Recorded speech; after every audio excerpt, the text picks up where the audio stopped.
Welcome to Behind the Illness with Allie V. Let's get started.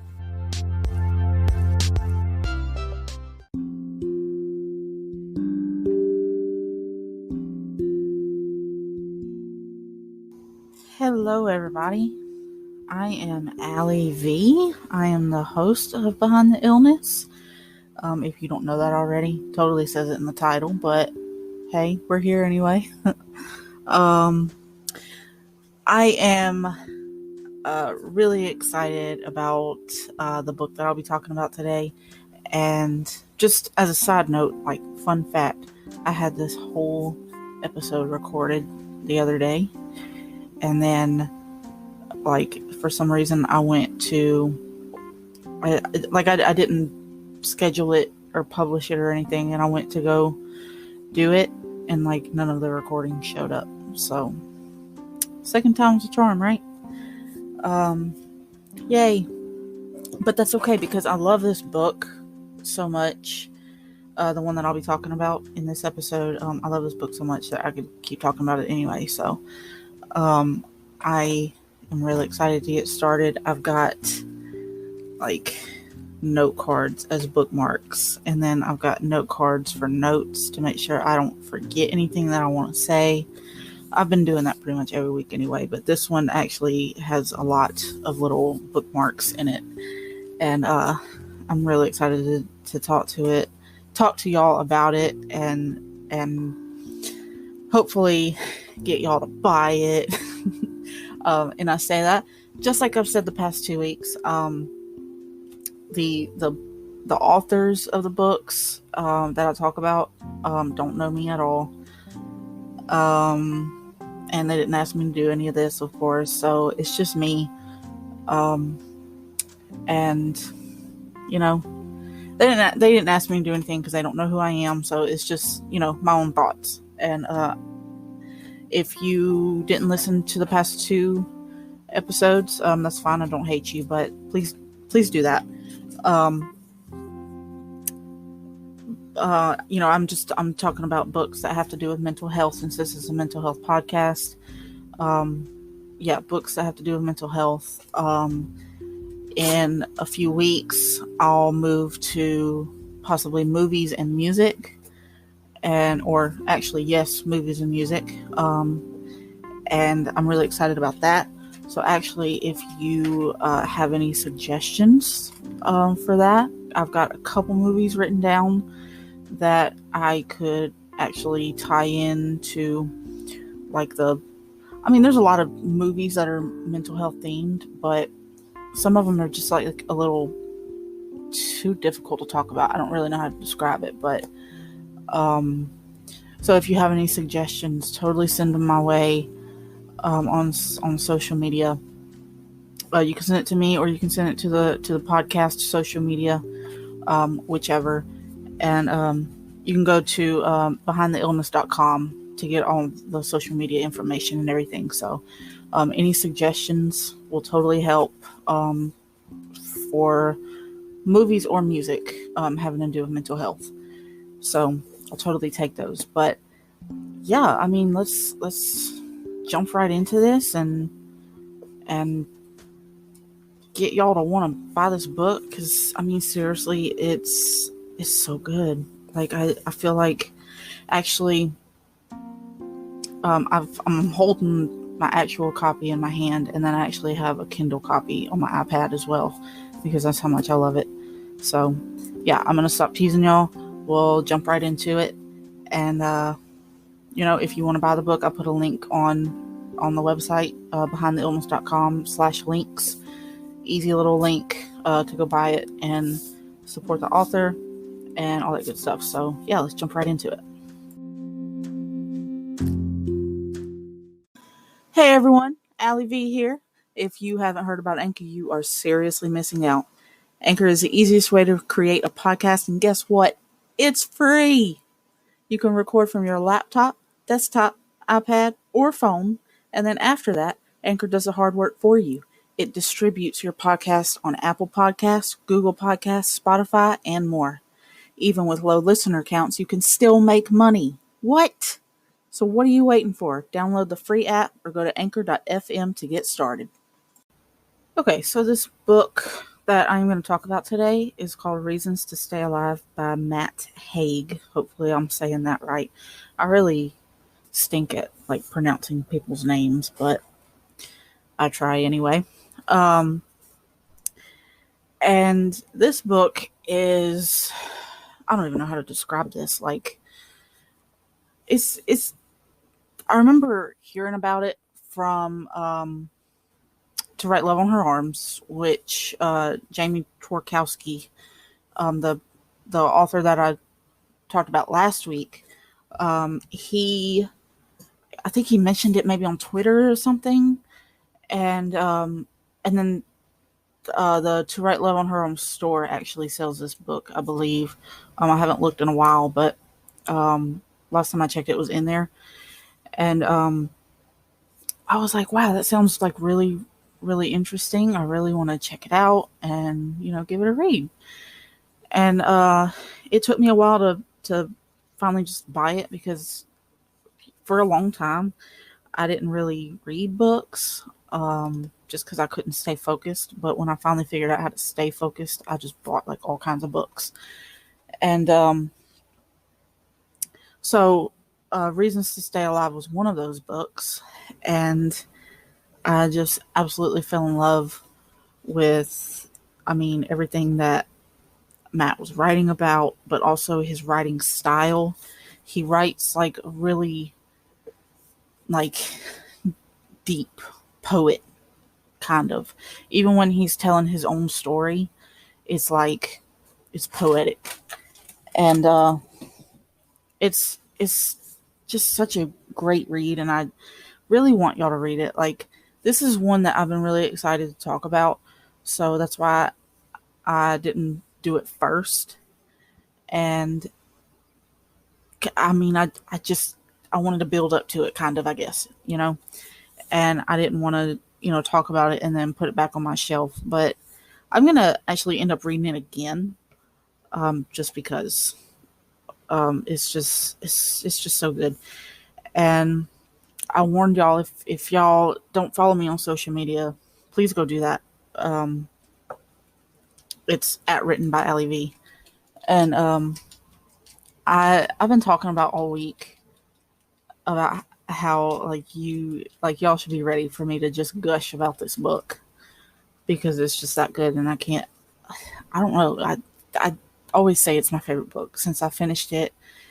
And being such a huge mental health advocate, I just love this book. I just can't help it. And I've actually tweeted at Matt and told him how much it meant to me and all that stuff. And I don't think he's responded. I feel like I would remember that. I think he's liked it. I think he's liked my tweet, and I'll take that too. But that's another thing. Y'all should go follow him on social media as well, because he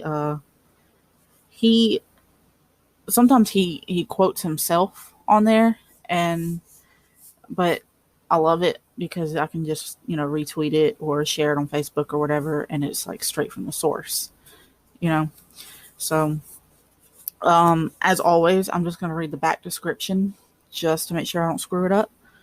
And, I just want to give it the best description I can give before I get into it. And that's what I've been doing the past 2 weeks too. So, all right, the back. At age 24, Matt Haig found himself paralyzed by depression, standing at the edge of a cliff contemplating suicide. But after years of struggle, he overcame his illness, and now he writes to remind us that however low we might sink, the bottom of the valley never provides the clearest view. Time does heal, and there really is light at the end of the tunnel. This is a story of his triumph over depression, and how reading, writing, and the love of his family and his girlfriend, who is now his wife, helped him along the way. But even more than that, it is a life-saving, funny, and heartwarming guide to appreciating every moment of being alive. And definitely I agree with that description. But I don't know. I've got so many bookmarks, and that's why I've got notes. So if it kind of seems like I'm just like reading, like I just did. Like if it feels like I'm reading, I most likely am, to be honest with you. I just want to make sure I go to all of my points that I wanted to point out, just because there's so many of them. I had to go through and just put bookmarks in it, and I don't know how many I have. 1, 2, 3, 4, 5, 6, 7, 8, 9, 10. So, yeah. Okay, but basically in this book, just like the description said, he talks about depression and anxiety and all the things that people might feel if they're depressed, and the way people perceive people with depression, or the way that somebody who is depressed might perceive their lives. He's just really good at describing that. And if you have depression, obviously, like I do, or battle with depression, you don't have depression, you battle with depression. So I'm sorry for that choice of words. But if you battle with depression like I do, you know how hard and how difficult it is to pull yourself back out. And sometimes it takes days, sometimes it takes weeks. I mean, it's so, like, it's so difficult to overcome, but when you do it, like, you feel like you can take on the world, kind of. And then, sometimes it comes back. I mean, it's a disease, unfortunately, of the brain. And, as much as people want to try to say that it's not real just because they can't see it, it's real. I don't know what to tell those people that say that. Like, they're either straight up say it's not real and people with depression, are weak, or they can't handle things, something like that, or they're just in straight denial. And I feel like most of the time they're probably in denial because maybe it's something that they don't want to address, maybe even in their own lives. Like, I'll take that leap and say that. I'm not afraid to say that. But it's depression is this disease, and I wish it weren't real. Obviously, I think everybody wishes it weren't real, but it is. And one of the things that Matt points out, and I don't know exactly what page it's on. I didn't write that down for some reason. But he said it's one of the deadliest diseases on the planet. He says, so I did go to this page though on accident, but suicide. Let's see. I want to make sure I say the right thing, so give me just a second. Okay, so I'll just read this little part. I'm not going to read it all, obviously, because I want y'all to read it yourselves. It's worth the money, I promise. But this one's about suicide. It says suicide is now, sorry, I can't talk today, in places including the UK and US, a leading cause of death, accounting for over 1 in 100 fatalities. According to figures from the WHO, which is the World Health Organization, it kills more people than stomach cancer, cirrhosis of the liver, colon cancer, breast cancer, and Alzheimer's. Oh, actually, here's what I was looking for. I don't know why I didn't write down the page number. I apologize. Depression is one of the deadliest diseases on the planet. It kills more people than most other forms of violence. Warfare, terrorism, domestic abuse, assault, gun crime put together. So, I mean, it's when you have depression, or when you battle depression. I'm sorry, I keep saying that, but when you battle depression, some people. I mean, I know Matt Haig is the one that wrote this quote, but he said, I don't remember which book. I don't know if it was Reasons to Stay Alive or the like sequel, I guess is what it's called to that. And that's the one I'm talking about next week. And I think it might be in the second book, but he says that suicide is the, pretty much final or not maybe suicide, but like death is like the final symptom, or well, yeah, symptom of depression. And suicide is unfortunately the thing that causes that. Um, and I just couldn't agree with that more, because those people that say that depression isn't real and that it's just an excuse for people to be lazy, that blows my mind. First of all, I could talk about that a whole lot more. I might just do that in another episode and just, kind of go off in my little soapbox, but I won't do it right now. But I mean, when they say it's an excuse just to be lazy, I wish that they knew. Like, I don't wish that they knew, because I wouldn't wish depression on anybody, to be honest with you. But I wish that they could understand, I guess, or I wish that they wanted to understand. So I mean, I don't know, that kind of things you just have to take with a grain of salt anyway, because people are just ignorant. They want to stay ignorant. They don't want to do any research or try to show empathy or understand anybody. It's just they're in their own little world. It's all about them. So, I mean, it is what it is. But okay, so like I said, I've got a note card. So just bear with me. So this he wrote things people say to depressives that they don't say in other life-threatening situations. And this is something that I kind of pointed out in one of my blog posts on my website, being that mental health is just as important as physical health. And obviously Matt Haig believes that too. So it's like, okay, so let me try to explain this. When you have depression, people say, well, why don't you just get up and go for a walk? Or why don't you just get out of bed? Just get out of bed. Just smile. Just smile and things will get better. Why are you feeling like this today? All of those things are things that we cannot answer. I mean, people that battle with depression, we cannot answer that because we don't know. We don't know, and we don't know how to explain it. And I think it's really unfair to put somebody who battles depression in that situation to where they feel like they are, like, most people that have depression already feel like they're a failure if they can't answer your question to either what you're expecting or to even say, I don't know, let me try to explain it. Like, they feel like they're a failure even more. I've felt like that before. So I mean, if you're listening and you've asked that, like, just don't, like, it's more like, what can I do to help? If you feel like you can help, or even a good listener, like, that's a better question to ask. Not like, why are you feeling like this today? Or why can't you just smile? Or why can't you just go on a walk outside? It's a beautiful day. Why can't you just go walk? Like, if it were that easy, I would totally go do it. I promise you.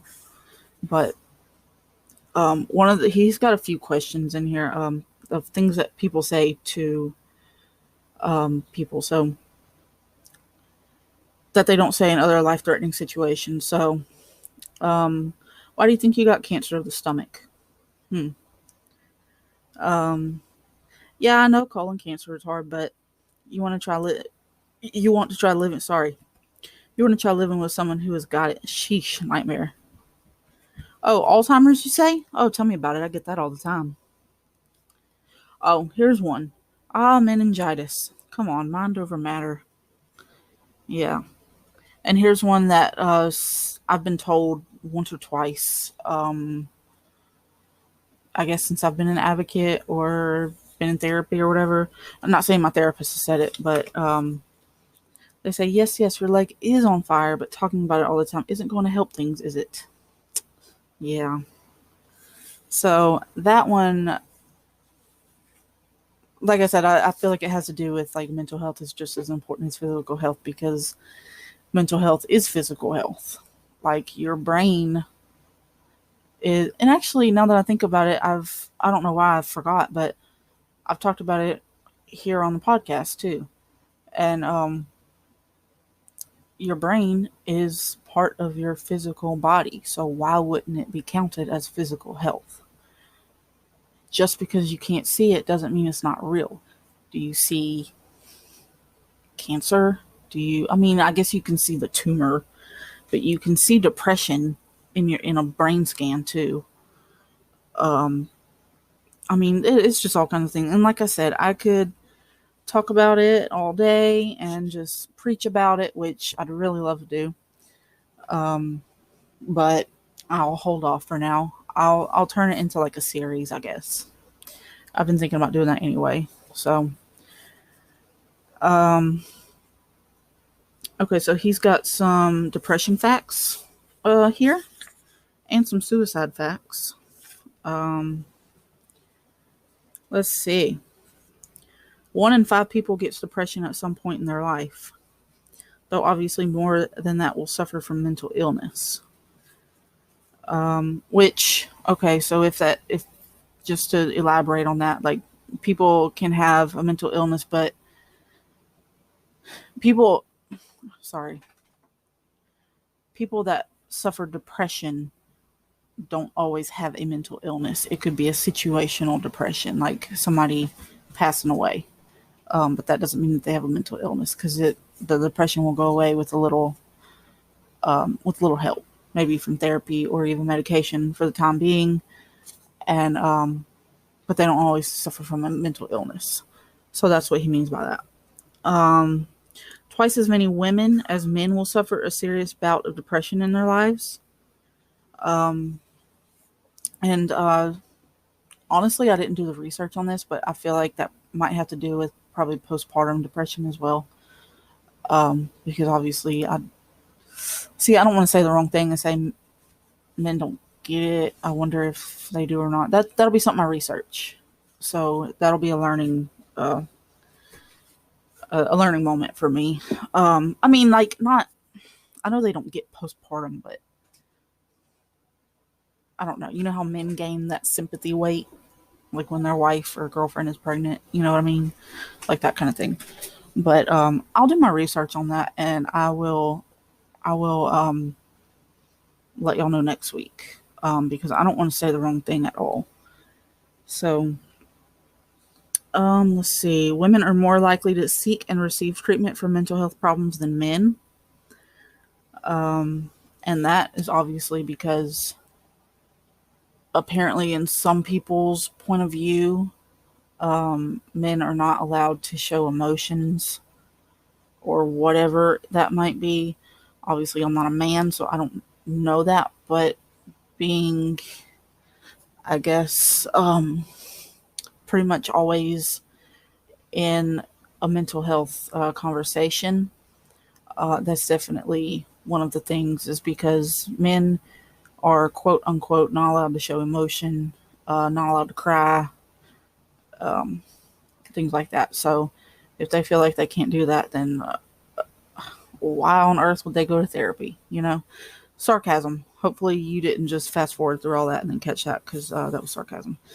But yeah, I mean, it's brutal. There's so many expectations on people, and they're all just completely unfair most of the time, especially when it has to do with mental health. It's just really unfair.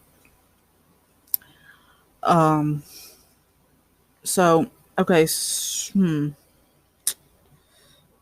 let's see. Sorry, I'm going through my notes again.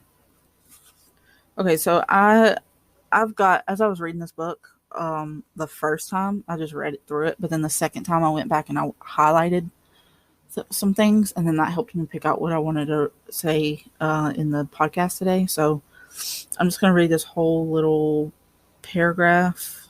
I don't know if it's a paragraph, but whatever. You are no less, and this is Matt Haig, of course, writing. You are no less or more of a man or a woman or a human for having depression than you would be for having cancer or cardiovascular disease or a car accident. So what should we do? Talk, listen, encourage talking, encourage listening. Keep adding to the conversation. Stay on the lookout for those wanting to join in on the conversation. Keep reiterating again and again that depression is not something you admit to.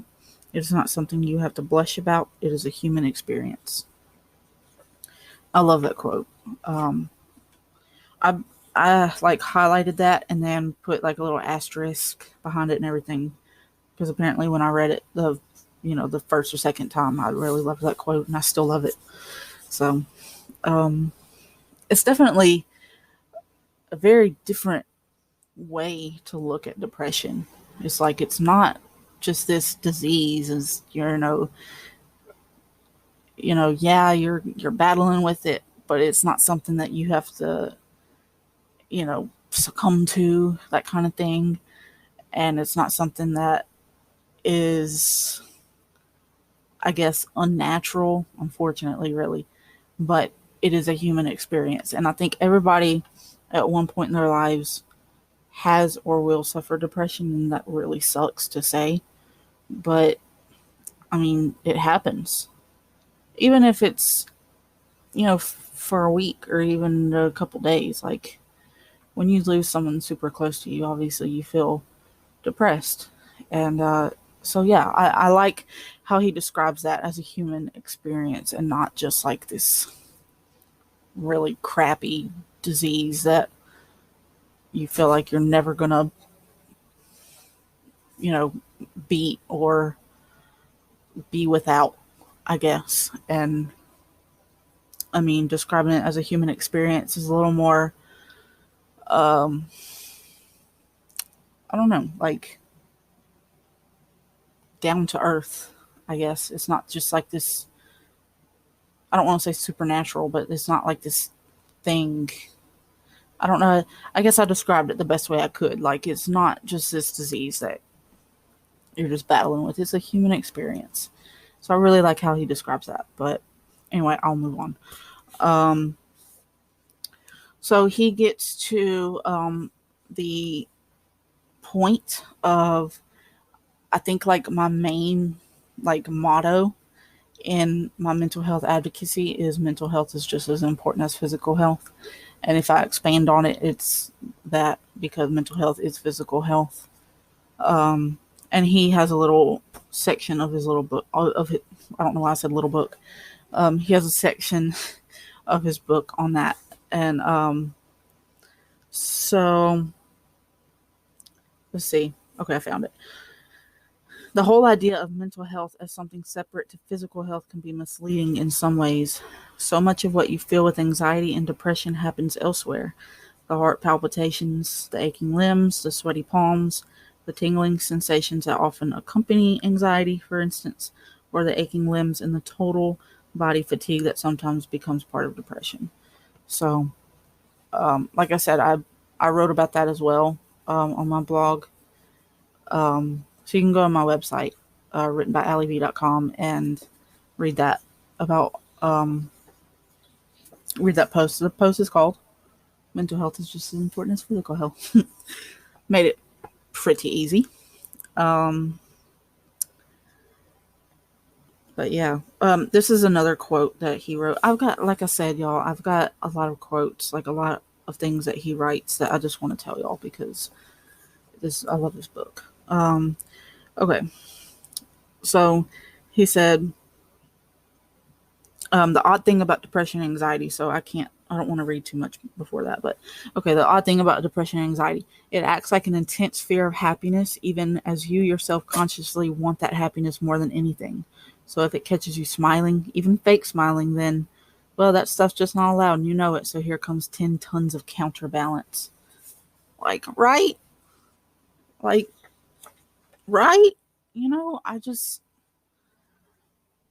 That's one thing is I try really hard not to compare myself to other writers because I am my own person. I am my own writer. I've got my own writing style, all that stuff, but like I want to write like Matt Haig when I grow up.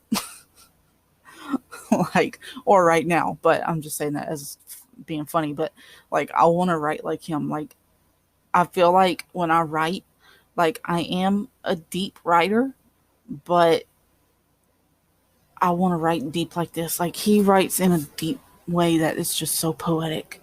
And I wish that I could write like that. But like I said, like, I try really hard not to compare myself to other writers because I am who I am, you know? And, you know, I don't know. Let's see. Okay, so the book is called Reasons to Stay Alive. And he's got 10 reasons to stay alive. So I'll just read the first sentence of each of the 10 because I want to keep it a surprise for when you read it.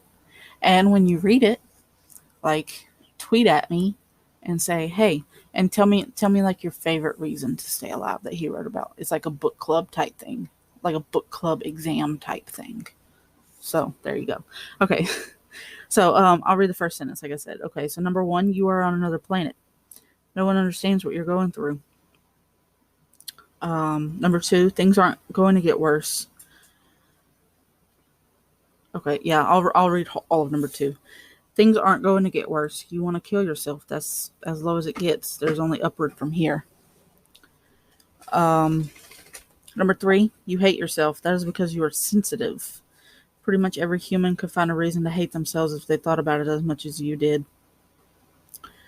And then he says we're all total bastards, us humans, but also totally wonderful. So I ended up reading all of number 3 because it's just so good.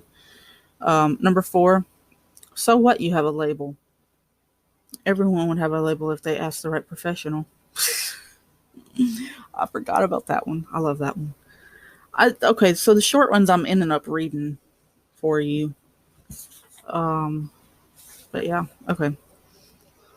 Number 5, that feeling you have that everything is going to get worse is just a symptom. Okay, here's one of my favorite ones, number 6. It's a short one, so I'll read it, all of it. Number 6, mines have their own weather systems. You are in a hurricane, and hurricanes run out of energy eventually. Hold on. I love that one. I have that one highlighted. Number 7, ignore stigma. Every illness had stigma once. Number 8, nothing lasts forever. Number 9, minds move, personalities shift. Okay, so he actually says, I'm going to read this whole one because I love this one too. And I need to buy this book that he says, to quote myself from The Humans. He's got a book called The Humans, and I haven't read it yet. I really want to buy it and read it. But I love his quote, and that makes me want to buy it, but also because he's really turning out to be my favorite author. Anyway, your mind is a galaxy, more dark than light, but the light makes it worthwhile, which is to say, don't kill yourself, even when the darkness is total. Always know that life is not still. Time is space. You are moving through that galaxy. Wait for the stars. And number 10, you will one day experience joy that matches this pain. So, okay, so I read a lot of it for you, but your little exam, like, go read it. And I'm just kidding. Like, I don't want to give you anxiety. I'm just kidding. But, okay, so the next point is that he points out some celebrities that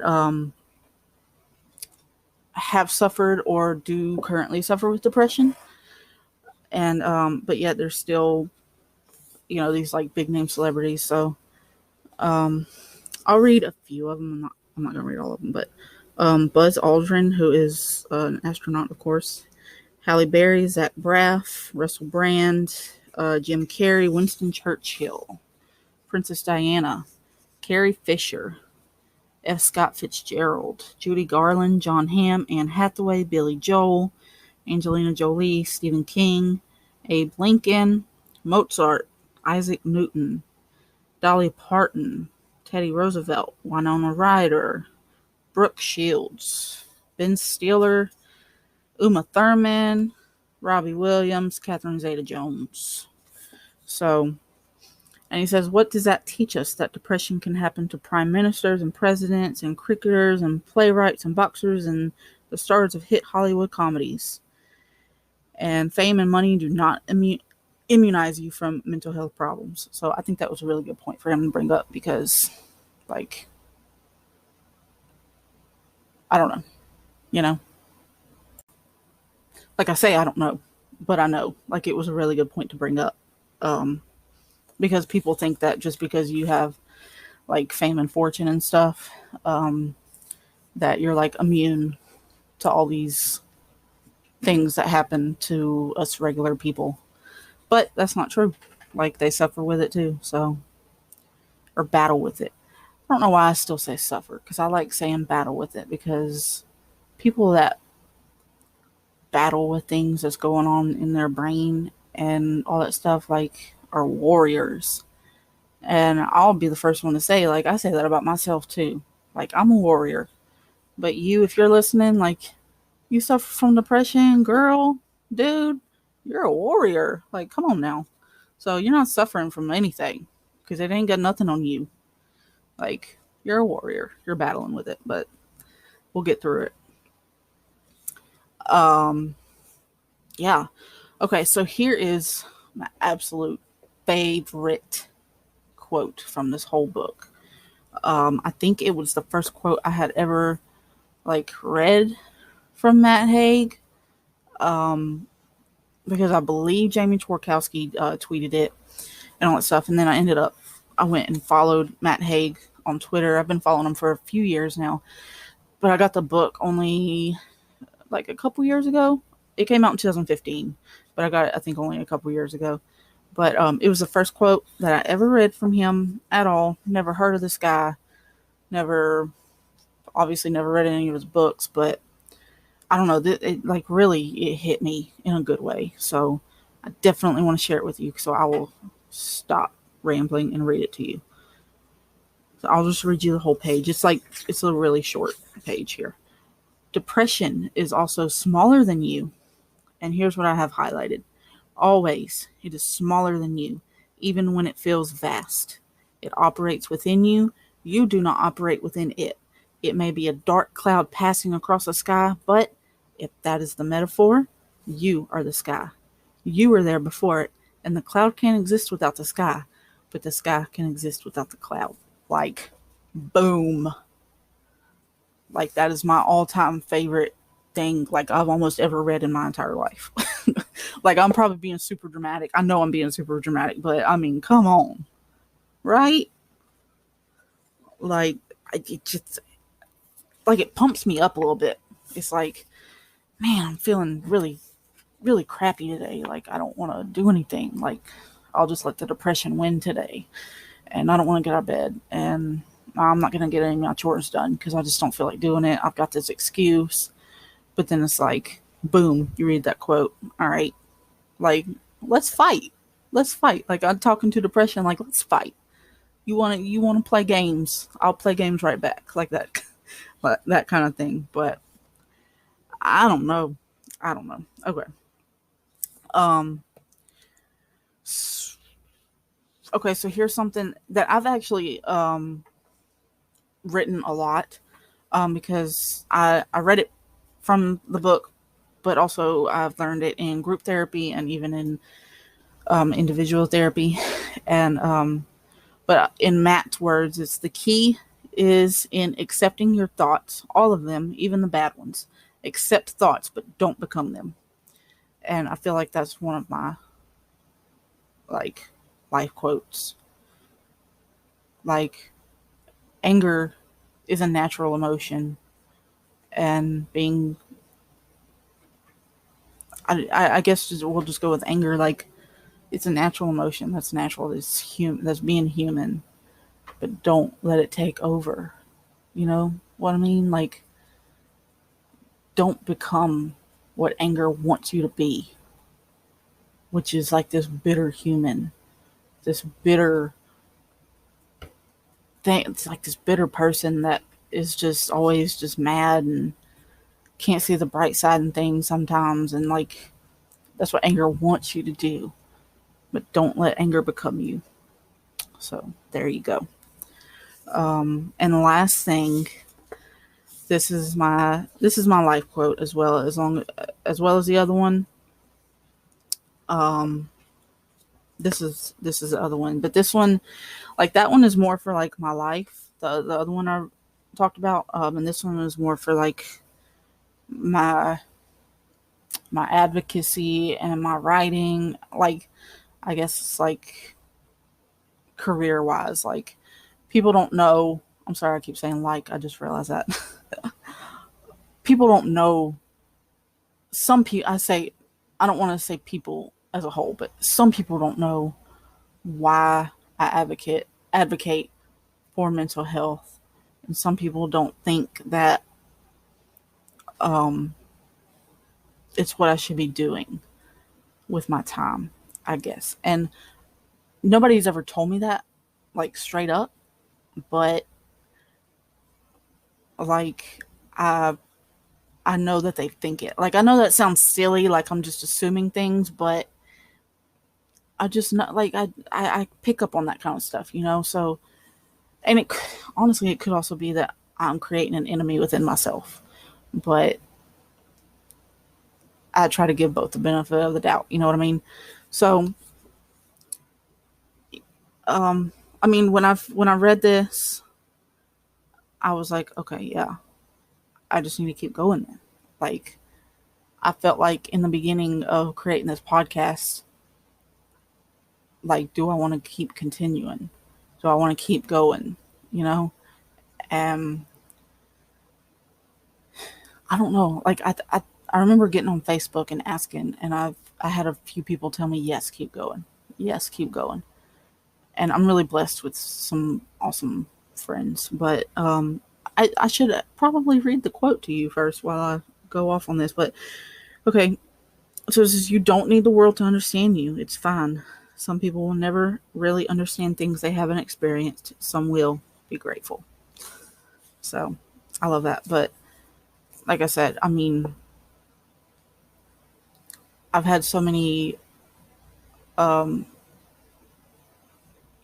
conflicting thoughts of whether I should keep the podcast going or keep my blog going or, I mean, any of that stuff, I guess. And it was really difficult. Like, I feel like I know I still deal with feelings of like I have to be perfect and I have to be, even on my first try, I have to be perfect. So I felt like when I first put the first episode of the podcast out, that if I didn't get this, like, unconsciously thinking, like, if I didn't get X number of listens on just the first episode, I'm a failure. Like, how is that even true? And, I feel like mental health is such, even though it's very, very, very much so, like, talked about even more, it's still a sensitive topic. So I knew that putting out a whole podcast just dealing with mental health, and thousands of others have done it too, and they get the listens, so I wouldn't mind. When people are in search of an answer, they're going to research. And if the ones that, I don't know, it's like the ones that don't listen, like, that's great. I'm fine with that. Like, you don't have to listen to I'm not going to make anybody listen to the podcast, but it's like, if you don't listen, then maybe they don't need it. If they know about it, but they don't listen, maybe they don't need it. And I would consider that to be a good thing. But if they don't listen to it because they just don't understand it, then, and they feel like I'm just wasting my time creating this podcast, like, that's on them. That has nothing to do with me. And it's got nothing to do with how I'm going to continue. So, yeah, man, I really talked a long time on this book, but I told you I would. Like, I warned you, didn't I? But I don't know. He talks about a lot of personal experiences of when he was suicidal, and living. He's from UK, so I think he was in Spain, I think, and he was suicidal and all that. But he talked about how he overcame it, and all that other stuff I talked about is in the book. And man, it's so worth the read. Like, if you're a book reader and you need a good read, like totally go buy this book. And right now, like, I can look real quick while I'm recording because I'm unprofessional. It is what it is. Okay, so on Amazon it's $14.50 right now, but I believe the Kindle version is like $10, something like that. So, I mean, depends on your preferences, but either way, it's worth the money. So, yeah. Like I said in the beginning, I put the link on the podcast website, behindtheillness.com/links, and I put a link to the Amazon, just to make it easy for you. And I do hope that you buy it. And if you do, totally hit me up so we can talk about it, because I'd love to be able to talk about it with somebody and just kind of bounce thoughts off of each other. You know what I mean? So, yeah. You can go follow him on social media because he's always posting like inspiring stuff as well. So, yeah. That is, I will stop talking your ears off now. But next week, I'll be talking about Matt some more. He's got another book, which I believe is, and it's like a lot longer than Reasons to Stay Alive. It's got like more words and stuff and smaller font. But excuse me. But it's so good. It's so good. That one is called Notes on a Nervous Planet. So I just opened it and I'll give you a little sneaky peek. This chapter is called How to Exist in the 21st Century and Not Have a Panic Attack. And I'll talk about this next week, but I'll give you a little sneaky peek. Like I said, there's 10 of them. So how to exist in the 21st century and not have a panic attack. Keep an eye on yourself. Declutter your mind. Listen to calm noise. Let it happen. Accept feelings. Don't grab life by the throat. It is okay to release fear. Be aware of where you are. Stretch and exercise. Panic is physical as well as mental. And breathe. And I have all that highlighted. And at the end of that one, it says to be aware of breath is to remember you are alive. I really like that. So, yeah, I am going to stop talking y'all's faces off now. I will talk about Notes on a Nervous Planet next week. So I hope you still tune in, even though I'm probably going to ramble like I did today. But it is what it is. And I'm really excited. So like I said, if you get the book and you read it, contact me. I really want to talk about it, like with someone.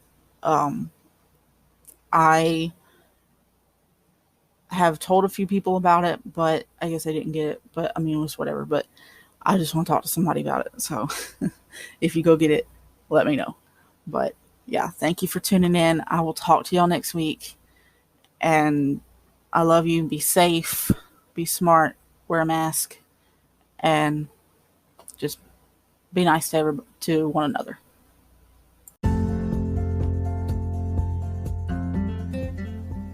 Hey everyone, it's Allie V.